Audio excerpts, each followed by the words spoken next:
একদিন হজরত আসিয়া তার পালিত পুত্র শিশু মুসা আলাইহিস সালামকে কোলে নিয়ে আদর করছিলেন। এমন সময় ফেরাউন এসে হাজির হলেন। তিনি মুসা আলাইহিস সালামকে আসিয়ার কোল থেকে নিজের কোলে নিয়ে আদর করতে করতে তার গালে চুমু দিতে গেলেন। ঠিক তখনই হজরত মুসা আলাইহিস সালাম বাঁ হাতে ফেরাউনের দাড়ি ধরে টান দিলেন এবং ডান হাতে তার গালে জোরে একটি চড় মারলেন। এই চড় খেয়ে ফেরাউন রেগে আগুন হয়ে বললেন, এই শিশুকে এখনই মেরে ফেলো। আমার আর কোনো সন্দেহ নেই, এই শিশুই আমার প্রধান শত্রু। এ বেঁচে থাকলে আমার জীবন, রাজ্য আর সম্পদ সব বিপদে পড়বে। ফেরাউনের কথা শুনে হজরত আসিয়া বললেন, আপনি এ কি বলছেন জাহাপনা? এ তো একটা নিষ্পাপ শিশু, এর মধ্যে ভালো মন্দ বোঝার জ্ঞানও তৈরি হয়নি। এই বয়সের শিশুদের এমন আচরণ কি আপনি প্রথম দেখছেন? এটা সব শিশুর মধ্যেই দেখা যায়, তাই এই কাজকে গুরুত্ব দেওয়া ঠিক হবে না। আর এমনিতে এটাকে হত্যা করা হবে নির্বোধতার পরিচয়। ঘটনাস্থলে উপস্থিত পাপী হামান বললেন, বেগম সাহেবার কথা মেনে নেওয়া যেতে পারে, তবে আগে আমরা একটু পরীক্ষা করে দেখি এই শিশুর এই আচরণের পেছনে কোনো গুরুত্ব আছে কিনা। তখন হজরত মুসা আলাইহিস সালামকে পরীক্ষা করার জন্য একটি পাত্রে জ্বলন্ত অঙ্গার এবং আরেকটি পাত্রে উজ্জ্বল ইয়াকুত পাথর এনে পাশাপাশি রাখা হলো। এরপর হজরত মুসা আলাইহিস সালামকে মাটিতে ছেড়ে দেওয়া হলো। শিশু মুসা আলাইহিস সালাম উজ্জ্বল দুটি জিনিস দেখে হামাগুড়ি দিয়ে ইয়াকুত পাথরের দিকে এগিয়ে গিয়ে তা ধরতে গেলেন। ঠিক সেই মুহূর্তে ফেরেশতা জিব্রাইল অদৃশ্যভাবে এসে মুসা আলাইহিস সালামের হাত জ্বলন্ত অঙ্গারের দিকে ফিরিয়ে দিলেন। মুসা আলাইহিস সালাম তখন অঙ্গারটি হাতে নিয়ে মুখে পুড়ে ফেললেন, ফলে তার হাত ও মুখ পুড়ে গেল। এই ঘটনার কারণে তিনি পরবর্তী জীবনে সামান্য ততলিয়ে কথা বলতেন। এই ঘটনা দিয়ে প্রমাণ হলো যে হজরত মুসা আলাইহিস সালাম শিশুসুলভ আচরণই করেছিলেন। যদি তার মধ্যে অন্য শিশুদের থেকে আলাদা কোনো বৈশিষ্ট্য থাকত, তাহলে তিনি জ্বলন্ত অঙ্গার ধরে মুখে পুড়তেন না। এরপর হামান ও ফেরাউনের আর কোনো কথা বলার রইল না। তাদের মনে সন্দেহ দূর হয়ে গেল যে শিশু মুসা আলাইহিস সালামের দ্বারা ফেরাউনের কোনো ভয়ের কারণ নেই। এভাবে ফেরাউন পুরোপুরি নিশ্চিন্ত হয়ে গেলেন। নিঃসন্তান ফেরাউনের শূন্য হৃদয়ে হজরত মুসা আলাইহিস সালাম আবার পুত্রের আসন পেলেন। ফেরাউন তাকে পুত্রের মতো স্নেহে নিজের সংসারে রেখে লালন পালন করতে লাগলেন। হজরত আসিয়া তাকে গর্ভজাত পুত্রের চেয়েও বেশি স্নেহ আদর করতেন। অপর একটি ঘটনা, একদিন হজরত মুসা আলাইহিস সালাম বাড়ি থেকে বেরিয়ে শহরের দিকে যাচ্ছিলেন। তখন রাতের শেষ প্রহর, গ্রাম শহরের লোকজন তখনও ঘুম থেকে ওঠেনি। তিনি একা পথে হাঁটছিলেন। কিছুদূর গিয়ে দেখলেন রাস্তায় শাহী মহলের বাবুর্চি কারুনের সঙ্গে শামুরা নামে এক কাঠুরের তুমুল ঝগড়া হচ্ছে।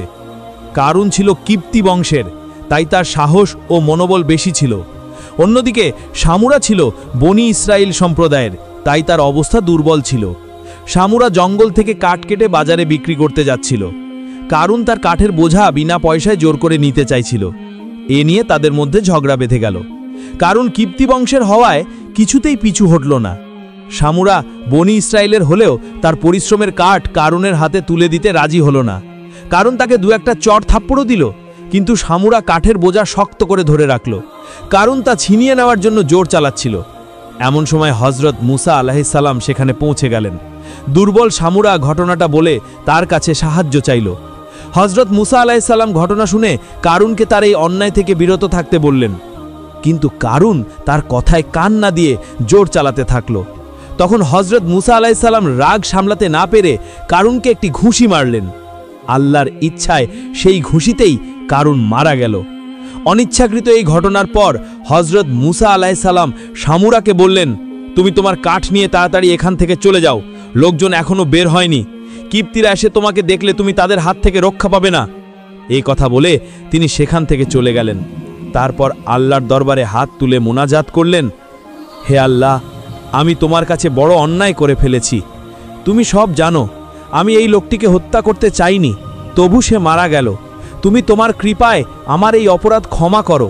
তুমি তো মহা গুনাহগারকেও ক্ষমা করতে পারো। কিছুক্ষণ পর রাজপথে লোকজন বের হয়ে এলো। কারুনের লাশ পড়ে থাকতে দেখে তারা ফেরাউনের কাছে গিয়ে খবর দিল। ফেরাউন রাজমহলের বাবুর্চির এই দুর্ঘটনার খবর শুনে খুব রেগে গিয়ে রাজ কর্মচারীদের নির্দেশ দিলেন, এখনই খোঁজ করে কারুনের হত্যাকারীকে ধরে আনো, আমি তার উচিত শাস্তি দেব। কিন্তু রাজ কর্মচারীরা অনেক খোঁজাখুঁজি করেও হত্যাকারীকে খুঁজে পেল না। এমন অবস্থায় আরেকটি ঘটনা ঘটল। হযরত মুসা আলাইহিস সালাম কোনো কাজে শহরে গিয়ে দেখলেন সেই সামুরার সঙ্গে কয়েকজন কিপ্তির তুমুল ঝগড়া হচ্ছে। হঠাৎ কিপ্তিরা একসঙ্গে সামুরাকে আক্রমণ করে মারধর শুরু করে।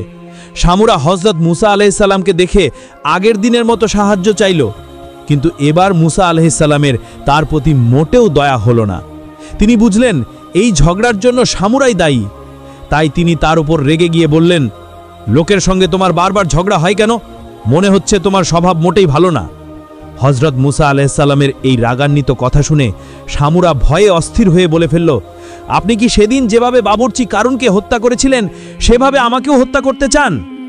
এই কথা শুনে উপস্থিত কিপ্তিরা ঝগড়া বন্ধ করে ফেরাউনের দরবারে গিয়ে বলল, জাপনা, আমরা কারুনের হত্যাকারীর খোঁজ পেয়েছি। বনি ইসরায়েলের সামুরা নামে একজন বলেছে মুসা কারুনকে হত্যা করেছে। ফেরাউন কাফির বাদশাহ হলেও বিচারের ক্ষেত্রে তার ন্যায়নিষ্ঠতা ও পক্ষপাতহীনতার খ্যাতি ছিল। হযরত মুসা আলাইহিস সালাম তখনকার পরিস্থিতি তার জন্য খুব প্রতিকূল মনে করলেন। কারুনের হত্যা রহস্য উদ্ঘাটিত হওয়ার পরদিন একজন লোক গোপনে এসে তাকে বলল, বাদশাহ ফেরাউন নির্দেশ দিয়েছেন মুসাকে ধরে আনো, আমি তার মাথা কেটে ফেলব। তুমি শীঘ্রই এদেশ ছেড়ে চলে যাও, যেন কারো সঙ্গে তোমার দেখা না হয়। এই খবর শুনে হযরত মুসা আলাইহিস সালাম দেরি না করে পথের সামান্য সরঞ্জাম ছাড়া এক কাপড়েই মিশর ছেড়ে মাদায়েনের দিকে রওনা হলেন। তার মনে শুধু ফেরাউনের নির্দেশের ভয় ছিল না, কিপ্তিদের থেকেও প্রাণের আশঙ্কা ছিল। কারণ কারুনের হত্যার জন্য ক্রুদ্ধ কিপ্তিরা সম্মিলিতভাবে তার উপর অত্যাচার চালাতে পারত। তাই তিনি মাতৃতুল্য স্নেহময়ী হযরত আসিয়ার কাছেও কিছু বলার সুযোগ পেলেন না। পথে বেরিয়েই তিনি নিরাপত্তার জন্য আল্লাহর কাছে প্রার্থনা করলেন। তারপর দ্রুত মাদায়েনের দিকে রওনা হলেন। মিশর থেকে মাদায়েনের দূরত্ব ছিল 50 মাইলের বেশি। দ্রুত পথ চলার পর হযরত মুসা আলাইহিস সালাম যথাসময়ে মাদায়েন শহরের উপকণ্ঠে পৌঁছালেন। অত্যন্ত ক্লান্ত ও শ্রান্ত হওয়ায় তিনি একটু বিশ্রাম নিতে একটা গাছের ছায়ায় বসলেন। যেখানে তিনি বিশ্রাম করছিলেন তার কাছেই একটি পানির কূপ ছিল। তিনি দেখলেন কয়েকজন বকরি ও মেষের রাখাল কূপ থেকে পানি তুলে তাদের পশুদের পানি খাইয়ে নিজ নিজ কাজে সেরে চলে গেল। কিন্তু কিছু দূরে দুইটি কন্যাকে দেখা যাচ্ছে। তারা মুখ কালো করে দাঁড়িয়ে আছে। হযরত মুসা আলাইহিস সালাম তাদের জিজ্ঞাসা করলেন, তোমরা চুপচাপ দাঁড়িয়ে আছো কেন? কি উদ্দেশ্যে এখানে এসেছো? কন্যা দুজন জবাব দিল, আমরা মেয়ে মানুষ, তাই পুরুষ রাখালদের মধ্যে এসে তাড়াহুড়ো করে আমাদের পশুদের পানি খাওয়াতে পারি না। পুরুষ রাখালরা তাদের কাজ সেরে চলে যাওয়ার পর আমরা কূপ থেকে পানি তুলে আমাদের পশুদের সবার শেষে পানি খাওয়াই। আমাদের পিতা যদি বৃদ্ধ না হতেন তাহলে আমাদের এখানে আসতে হতো না। তিনি খুব বৃদ্ধ বলেই আমাদের দুই বোনকে এখানে আসতে হয়। কন্যাদের কথা শুনে হযরত মুসা আলাইহিস সালামের মনে তাদের প্রতি দয়া হলো। তিনি নিজে কূপ থেকে পানি তুলে তাদের পশুদের পানি খাওয়ালেন। তারপর আবার গাছের ছায়ায় গিয়ে বিশ্রাম নিতে লাগলেন। হযরত মুসা আলাইহিস সালামের সঙ্গে খাওয়ার মতো কোনো খাবার ছিল না, তাই ক্ষুধায় তিনি খুব দুর্বল বোধ করছিলেন। এই দুই কন্যা ছিল মাদায়েনের নবী হযরত শুয়েব আলাইহিস সালামের মেয়ে। তিনি তখন খুব বৃদ্ধ হয়ে গিয়েছিলেন। তার গৃহপালিত পশুদের পানি খাওয়ানোর জন্য এই দুই মেয়ে ছাড়া আর কেউ ছিল না। কন্যারা বাড়ি ফিরে তাদের পিতার কাছে বলল, পিতা, আজ একজন বিদেশী শক্তিশালী ও নির্ভরযোগ্য যুবক কূপের কাছে গাছের ছায়ায় বিশ্রাম করছিলেন। তিনি আমাদের পশুদের পানি খাওয়িয়ে দিয়েছেন। আজ আমাদের কোনো পরিশ্রম করতে হয়নি। কন্যাদের কথা শুনে হযরত শুআয়ব আলাইহিস সালাম বললেন, কে এমন বিদেশী যুবক যিনি তোমাদের সঙ্গে এমন মহানুভবতার পরিচয় দিয়েছেন? আচ্ছা, তোমাদের একজন গিয়ে দেখো সেই যুবক এখনও সেখানে আছেন কিনা। যদি থাকেন তাহলে আমার কথা বলে তাকে বাড়িতে নিয়ে এসো। তিনি যে আমাদের এমন উপকার করলেন তার একটা পুরস্কার তো তাকে দিতে হবে। পিতার নির্দেশে হযরত শুআয়ব আলাইহিস সালামের বড় মেয়ে সফুরা গেলেন এবং দেখলেন যুবক তখনও সেখানে বসে বিশ্রাম করছেন। সফুরা লজ্জিত মুখে তাকে বললেন, আমার পিতা আপনাকে আমাদের বাড়িতে যেতে বলেছেন। সফুরার এই আহ্বানে হযরত মুসা আলাইহিস সালাম কিছু না বলে উঠে তার সঙ্গে রওনা হলেন। পথে যেতে যেতে হযরত মুসা আলাইহিস সালাম সফুরাকে বললেন, হে নবীকন্যা, তুমি আমার পিছনে পিছনে চলো, আমি সামনে হাঁটি। কারণ কোনো পুরুষের পক্ষে কোনো অপরিচিত নারীর পিছনে হাঁটা ঠিক নয়। সফুরা বললেন, জনাব, আপনি তো আমাদের বাড়ির পথ চিনবেন না, তাই আমার আপনার সামনে থাকা দরকার। হজরত মুসা আলাইহিসসালাম বললেন, আমি সামনে হাঁটব, যদি ভুল পথে যাই তখন পিছন থেকে আমাকে পথ বলে দিও। এরপর সফুরা পিছনে এবং হজরত মুসা আলাইহিসসালাম সামনে হাঁটতে লাগলেন। সফুরা বুঝতে পারলেন এই যুবক অত্যন্ত চরিত্রবান ও সম্ভ্রান্ত বংশের। হজরত শোয়েব আলাইহিসসালামের বাড়িতে পৌঁছে হজরত মুসা আলাইহিসসালাম তাকে শ্রদ্ধার সঙ্গে সালাম করলেন। হজরত শোয়েব আলাইহিসসালাম তার উত্তর দিয়ে তার পরিচয় জানতে চাইলেন এবং তিনি কোথা থেকে কোথায় যাচ্ছেন তাও জিজ্ঞেস করলেন। তার বিবরণ শুনে হজরত শোয়েব আলাইহিসসালাম বললেন, তোমার ওপর আল্লাহর রহমত আছে, ভয়ের কোনো কারণ নেই, তুমি নিরাপদ জায়গায় এসে পৌঁছেছ, অত্যাচারী কওম এখন আর তোমার কোনো ক্ষতি করতে পারবে না। তারপর হজরত শোয়েব আলাইহিসসালাম হজরত মুসা আলাইহিসসালামকে যত্ন করে খাওয়ালেন। খাওয়ার পর হজরত মুসা আলাইহিসসালাম আরাম করতে লাগলেন। এদিকে হজরত শোয়েব আলাইহিসসালাম তার মেয়েদের সঙ্গে হজরত মুসা আলাইহিসসালামের বিষয়ে আলোচনা করছিলেন। কথায় কথায় তার বড় মেয়ে সফুরা বললেন, পিতা, এই বিদেশি যুবককে আমাদের পশু চরানোর কাজে নিয়োগ করলে খুব ভালো হবে, কারণ লোকটি শক্তিমান, পরিশ্রমী এবং নির্ভরযোগ্য বলে মনে হচ্ছে। তিনি আমাদের জন্য একজন উৎকৃষ্ট ও দক্ষ কর্মচারী হবেন। মেয়ের কথা শুনে হজরত শোয়েব আলাইহিসসালাম বললেন, বেটি, কূপ থেকে পানি তুলে তোমাদের পশুদের পানি খাওয়ানোর ব্যাপারে তার শক্তি ও পরিশ্রমের পরিচয় পেয়েছ, কিন্তু তিনি চরিত্রবান ও বিশ্বস্ত, এর কি প্রমাণ আছে? সফুরা বললেন, হ্যাঁ পিতা, আমার কাছে তার প্রমাণ আছে। তাকে বাড়িতে নিয়ে আসার সময় পথে আমি সেই প্রমাণ পেয়েছি। এই বলে তিনি পথে আগে পিছনে হাঁটার ঘটনাটি পিতার কাছে বিস্তারিত বর্ণনা করলেন। হজরত শোয়েব আলাইহিসসালাম ঘটনা শুনে বললেন, আচ্ছা, তোমার প্রস্তাবটা আমি ভেবে দেখছি। কিছুদিন পর হজরত শোয়েব আলাইহিসসালাম হজরত মুসা আলাইহিসসালামকে বললেন, হে মুসা, তুমি কিছুদিন আমার এখানে নিশ্চিন্তে থাকো। হজরত মুসা আলাইহিসসালাম তার কথায় রাজি হয়ে হজরত শোয়েব আলাইহিসসালামের আশ্রয়ে থাকতে লাগলেন। কিছুদিন পর হজরত শোয়েব আলাইহিসসালাম একদিন হজরত মুসা আলাইহিসসালামকে বললেন, হে মুসা, আমি তোমার সঙ্গে আমার বড় মেয়ে সফুরার বিয়ে দিতে চাই, কিন্তু মোহরানা দেওয়ার মতো তোমার কাছে কিছুই নেই। তাই একটা কাজ করো, তুমি একটানা 8 বছর আমার পশু চারানোর কাজে নিয়োজিত থাকো, আর যদি 10 বছর এই কাজ করো তাহলে তোমার জন্য আরও ভালো হবে। তবে এ ব্যাপারে আমার তরফ থেকে তোমার উপর কোনো বাধ্যবাধকতা নেই। ইচ্ছা হলে তুমি আমার এই প্রস্তাব মেনে নিতে পারো, না হলে অগ্রাহ্যও করতে পারো। তোমার পূর্ণ স্বাধীনতা আছে, তবে আমি আশা করি আমার কাছ থেকে তুমি খুব ভালো ব্যবহার পাবে এবং খুশি হবে। ওয়াদা ভঙ্গ করা কোনো ইমানদারের কাজ নয়, তুমি আমাকে ওয়াদা পালনকারী হিসেবেই পাবে। হজরত মুসা আলাইহিসসালাম হজরত শোয়েব আলাইহিসসালামের এই প্রস্তাবে খুব খুশি হয়ে সম্মতি জানালেন। হজরত শোয়েব আলাইহিসসালাম ছিলেন আল্লাহর একজন প্রিয় নবী। আল্লাহ তাকে দিব্য জ্ঞান দিয়েছিলেন, তাই তিনি হজরত মুসা আলাইহিসসালামের চেহারা ও আচরণ দেখে স্পষ্ট বুঝতে পারলেন যে শীঘ্রই এই যুবক আল্লাহর কাছ থেকে নবুয়াত পাবেন। এই কারণে তিনি হজরত মুসা আলাইহিসসালামকে নিজের কাছে আশ্রয় দিলেন এবং তার হাতে নিজের বড় মেয়ে সফুরার বিয়ে দেওয়ার ইচ্ছা প্রকাশ করলেন।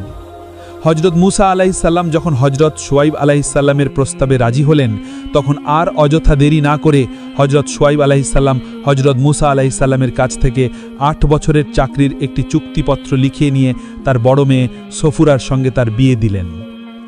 অপর একটি ঘটনা, হজরত মুসা আলাইহিসসালামের কাছে আজরাইল আলাইহিসসালাম তার রূহ কবজ করতে এলেন। হজরত মুসা আলাইহিসসালাম জিজ্ঞেস করলেন, তুমি কে? আজরাইল আলাইহিসসালাম বললেন, আমি মৃত্যুর ফেরেশতা। হজরত মুসা আলাইহিসসালাম বললেন, তুমি আমার রূহ কবজ করতে এসেছ? আজরাইল আলাইহিসসালাম বললেন, হ্যাঁ, আল্লাহর নির্দেশে। তখন হজরত মুসা আলাইহিসসালাম আজরাইল আলাইহিসসালামকে একটা থাপ্পড় মারলেন, ফলে তার চোখ ক্ষতিগ্রস্ত হল। আজরাইল আলাইহিসসালাম আল্লাহর কাছে ফিরে গিয়ে বললেন, হে আল্লাহ, তুমি এমন এক বান্দার কাছে পাঠিয়েছ যে মৃত্যু চায় না। আল্লাহ তখন আজরাইল আলাইহিসসালামের চক্ষু সুস্থ করে দিলেন এবং বললেন, তুমি ফিরে যাও এবং মুসাকে বলো, তিনি যদি মৃত্যু এড়াতে চান তাহলে তার হাত গরুর পিঠে রাখুন। যত বছর তিনি বাঁচতে চান তত সময় তিনি বেঁচে থাকবেন। মুসা আলাইহিসসালাম জিজ্ঞেস করলেন, তারপর কি হবে? আল্লাহ বললেন, তারপর মৃত্যু। এই কথা শুনে মুসা আলাইহিসসালাম বললেন, তাহলে এখনই মৃত্যু দাও। আজরাইল আলাইহিসসালাম বললেন, আপনার মনে শেষ কোনো ইচ্ছা আছে কি? মুসা আলাইহিসসালাম বললেন, আমার মনের ইচ্ছা আমি শেষবারের মতো আল্লাহর সঙ্গে কিছু কথা বলে যাই। ফেরেশতা মালাকুল মউত বললেন, আচ্ছা তাহলে তাই হবে, আপনি তুর পর্বতে গিয়ে আল্লাহর সঙ্গে কথা বলুন, তারপর আপনার রূহ কবজ করা হবে। আমি আজ আপনার রূহ কবজ করতে আসিনি, শুধু আপনার অভিপ্রায় জানতে এসেছিলাম। এই কথা বলে মালাকুল মউত চলে গেলেন। হজরত মুসা আলাইহিস সালাম সেই দিন থেকে প্রতিদিন একবার করে তুর পর্বতে গিয়ে আল্লাহর সঙ্গে নানা বিষয়ে কথা বলতেন। এভাবে একদিন তিনি আল্লাহর সঙ্গে কথা বলে তুর পর্বত থেকে নেমে কিছু দূর গিয়ে দেখলেন এক জায়গায় 7 জন লোক একটি কবর খুঁড়ছে। তিনি তাদের জিজ্ঞেস করলেন, তোমরা কার জন্যে কবর খুঁড়ছ? তারা বলল, আল্লাহর একজন খুব প্রিয় বান্দার জন্যে। কবর খোঁড়া খুব সওয়াবের কাজ, আপনি চাইলে এতে শরিক হতে পারেন। এ কথা সত্য মনে হওয়ায় হযরত মুসা আলাইহিস সালাম বিনা দ্বিধায় এই কাজে শরিক হলেন। যারা কবর খুঁড়ছিল তাদের মধ্যে একজন মুসা আলাইহিস সালামকে লক্ষ্য করে বলল, যার জন্যে কবর খোঁড়া হচ্ছে তার শারীরিক গঠন ঠিক আপনার মতো। আপনি একবার কবরে শুয়ে দেখলে আমরা বুঝতে পারতাম কবরের মাপ ঠিক হয়েছে কিনা। হযরত মুসা আলাইহিস সালাম বললেন, তোমরা কবরটি খুব সুন্দর ও আকর্ষণীয় করেছ, এমন একটি কবর যদি আমার জন্যে হতো। এ কথা বলে তিনি সত্যিই কবরে নেমে 2 পা সোজা করে চিত হয়ে শুয়ে পড়লেন। ঠিক সেই মুহূর্তে আজরাইল আলাইহিস সালাম এসে তার রূহ কবজ করে নিয়ে গেলেন। উপস্থিত লোকেরা যখন দেখলেন তার মৃত্যু হয়েছে, তখন তারা সেই কবরেই তাকে দাফন করে দিল।